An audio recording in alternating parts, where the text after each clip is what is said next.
Ito pala si Kuya Glenn. Ito yung... Ito pala si Kuya Glenn. Lakas ng tiyan mo. Kuya Glenn, ano masarap? Summit o Aquali Pure? Sabi ka totoo. Another day, another install naman tayo. Andito po tayo ngayon sa Laguna. Magpapalagay po yung client natin ng water refilling station, purified setup. Then, nag-decision din siyang maglagay ng ice maker machine na 500 kg. Tara, tingnan natin. Dito pala ilalagay ni client yung kanyang water refilling station. Then, dun sa kabilang side, is nakalock. Dahil makapasok. Dun yung ice maker machine niya, 500 kg. Yan ngayon, nag-i-start na po silang mag-set up ng water refilling station, purified setup po. Bali si client po pala, nag-decide po siya na 2 membrane ang ilagay na niya kasi malapit siya sa mga industrial dito sa Laguna. Then marami pong mga bahay-bahay dito sa paligid niya kaya naiisip niya na dadami at lalakas kagad yung water refilling station niya. Tingnan niyo po yung magiging setup. Ito pala si Kuya Glenn. Ito yung... Ito si Kuya Glenn. Yung matagal na naming installer. Ito yung pinaka-master namin dito. Yan. Pakita niyo po siya. Kuya Glenn! Dati napuntahan namin to na syempre bawal na yung may CR. Kaya pinatanggal po namin yan. Kaya para maging malinis po and smooth yung pag-install ng mga installer natin. Ito pala makilala ko sa inyo yung mga batigan na sa pag-i-install.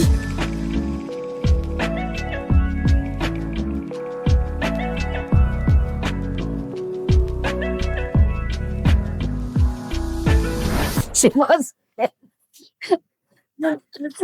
Tsaka si Kuya Richard. Yan po yung mga, matanda na dito sa Aquali Pure. Pakita mo po, ma'am. Pakita mo. Parang ito po, tignan nyo. Wala noon hanggang ngayon. Ito po yung itsura. Hindi. Hindi na matanda. Pero isip bata. Yung water source pala ni client natin is water district po. Ito po yung line niya. Hindi ko alam kung saan dyan eh. Basta water district siya. Ito pala yung mga pangunahing mga equipment na ginagamit natin sa water refilling station. Yan. Si client po, hindi na siya naglagay ng sink. Bali, nag-avail na lang siya sa amin ng sink kasi nakasetup na rin. Ready to install na rin siya. Sabay, natapyasan yata.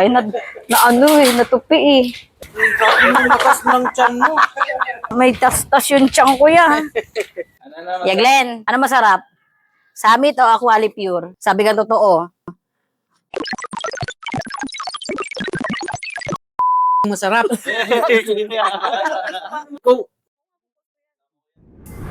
Ito po.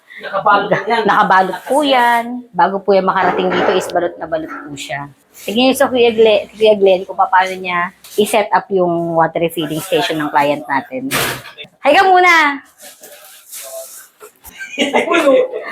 Yeah, umayos ko naman. Ayos naman yun. Ayan nga.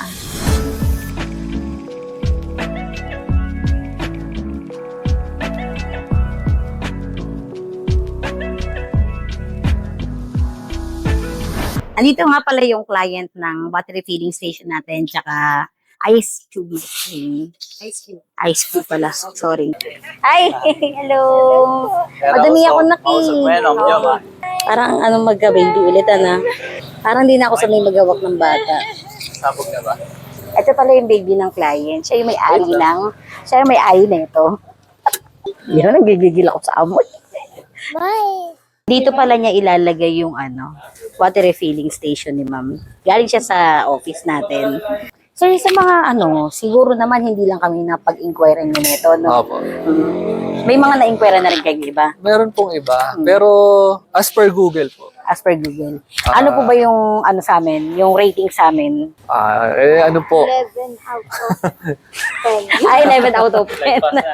Ilagpasan niya na, ma'am. 1,000 out of Ano po ba yung mga nakikita nyo sa Aquali Pure na bakit dito? Ay, gusto namin ng malinis na tubig, siyempre. Mm. Yung isa-serve natin sa mga, natin, kababayan. Bali sir, yun naman mula naman umpisa din hanggang kung ano maging concern natin. magsabi lang kayo, then schedule natin para mapuntahan po kayo. Oo. Yun naman po talaga, by scheduling talaga tayo. Hindi tayo pwedeng on the spot na may problema. Opo. Tapos pupunta agad. Wala naman din pong ganun. Bali, schedule tayo natin. Pero maayos po namin yan. Tsaka number 1 po, malapit lang. Opo, malapit Mabilis lang. lang. Kumbaga, Totoo kasi malayo-layo rin naman. Opo. Oo. Pero lagi kasi tayo dito sa area ng Laguna. Laguna.